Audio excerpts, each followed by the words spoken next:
لیکن میرے مصطفیٰ کی محبت سے آ سکتی ہے، کیونکہ حدیثوں میں ہم نے پڑھا ہے وہ مدینے کے لوگ جو 50 سال پرانی شراب پیتے تھے، ایک فرمان مصطفیٰ کیا آیا، انہوں نے اپنے پرانے مٹکے تک توڑ ڈالے، لبوں تک لگی ہوئی شراب کو پٹک دیا کہ اب نہیں، اس لیے کہ مخبر صادق نے فرما دیا ہے، رحمت عالم نے فرما دیا ہے، یہ محبت کا تقاضا تمہیں ہر برائی سے دور لے آئے گا۔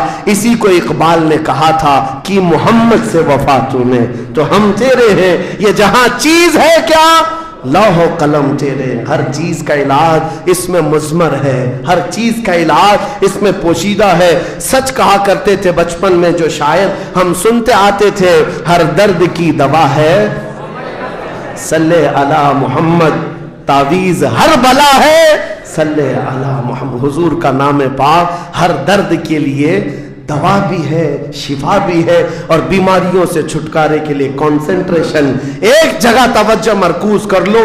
آج سے اپنے دل میں یہ احساس پیدا کرو میں اس کا اس کا نہیں ہوں، لوگوں نے مجھے بنا رکھا ہے یا اس کا فین ہے اس کا فین ہے، نہیں۔ بیدم وارسی کو پڑھو، کیا کہتے تھے اللہ والے میرے عزیزوں، کہتے ہیں بارگاہ مصطفیٰ میں یوں عرض کرتے ہیں، سگے طیبہ سب کہہ کے پکارے بیدم، یہی رکھیو میری پہچان مدینے والے۔ یہ دعا کرتے تھے بیدم وارسی کہ اے اللہ کے نبی، اے مدینے کے تاجدار، ساری دنیا مجھے میرے باپ کے نام سے نہیں مدینے کا کتا کہہ کر کے پہچانا کرے، اپنی پہچان یہ بنا لیا کہ دنیا مجھے دیکھے تو آپ کے نام سے جوڑ کر کے دیکھے، یا ان کا غلام ہے یا ان کا غلام ہے۔ اس بات پر تمہیں بھی فخر ہونا چاہیے، زندگی ایسی گزارو کہ دنیا تمہیں کسی اور کا نہیں تاجدار مدینہ کا غلام کہنے لگ جائے۔ لیکن لوگوں کو آج تکلیف ہوتی ہے، تم تو اپنا سب کچھ بدلنے لگ گئے، داڑھی بھی نکال دو، ٹوپی بھی نکال دو، سیکولر بن کر کے گھومو تاکہ کوئی پہچان نہ پائے، تم خود پہچان نکالنا چاہتے ہو۔ میرے عزیزو، فخر کے ساتھ میں کہتا ہوں، آج ظالموں کو چوٹی رکھنے میں شرم نہیں آتی تو تمہیں حضور کی داڑھی رکھنے میں کیا شرم آئے گی؟ فخر سے کہو دنیا میں میری داڑھی میری ٹوپی یہ میرا عمل نہیں ہے۔ دنیا اگر ننگا گھومنے پر فخر کرتی ہے تو میں آمنہ کے لال کے اخلاق پر فخر کرتا ہوں۔ فخر ہونا چاہیے کہ نہیں ہونا چاہیے؟ زندگی گزارنے کے طور طریقے یہ ہیں، ہم بہت جلدی حضور کے پاس جانے والے ہیں، بہت جلدی قبروں میں ان کی زیارت کرنے والے ہیں، بہت جلدی ہماری آنکھیں بند ہوں گی اور قبر میں لے جایا جائے گا اور وہاں پر حضور کا دیدار ہونا ہے۔ عقیدہ ہے یا نہیں؟ حضور کا دیدار ہونا ہے۔ تو میرے عزیزو، آج جمعہ کے لیے آتے ہو تو کپڑے بدل کے آ جاتے ہو، عطر لگا کے آ جاتے ہو، سرما لگا کے آتے ہو۔ زندگی ایسی گزارو جس دن ملک الموت بلائے چلو چلنا ہے حضور کے پاس تو تیار رہو، وہ چہرہ لے کر جانا ہے جو حضور کو دکھانا ہے، جو حضور کو دکھانا ہے۔ سنی تو وہ ہے جو مرنے سے بھی نہیں ڈرتا اور یہ کہتا ہے کہ قبر میں جانے کے بعد بھی فرشتوں سے ہم یہی کہیں گے، اب تو پائے ناز سے اے فرشتوں کیوں اٹھو، مر کے پہنچا ہوں یہاں اس دل ربا کے واسطے، مر کے پہنچا ہوں یہاں اس دل ربا کے واسطے۔ حضور کے لیے جینے والا کبھی موت سے بھی نہیں بھاگتا، ڈرتا نہیں ہے۔ موت ان کے لیے حادثہ ہے جن کو جلنا ہے جلنا ہے جلنا ہے، ہمارے لیے حادثہ نہیں ہے۔ ہمارا عقیدہ یہ ہے، ہم ادھر آنکھیں بند کریں گے ادھر زیارت مصطفیٰ ہوگی، حضور اکرم صلی اللہ علیہ وسلم کی رحمت میں جائیں گے۔ موت سے ڈرو مت، بھاگو مت۔ میرے عزیزوں، کسی انجان جگہ جا رہے ہو تو ڈرنا چاہیے۔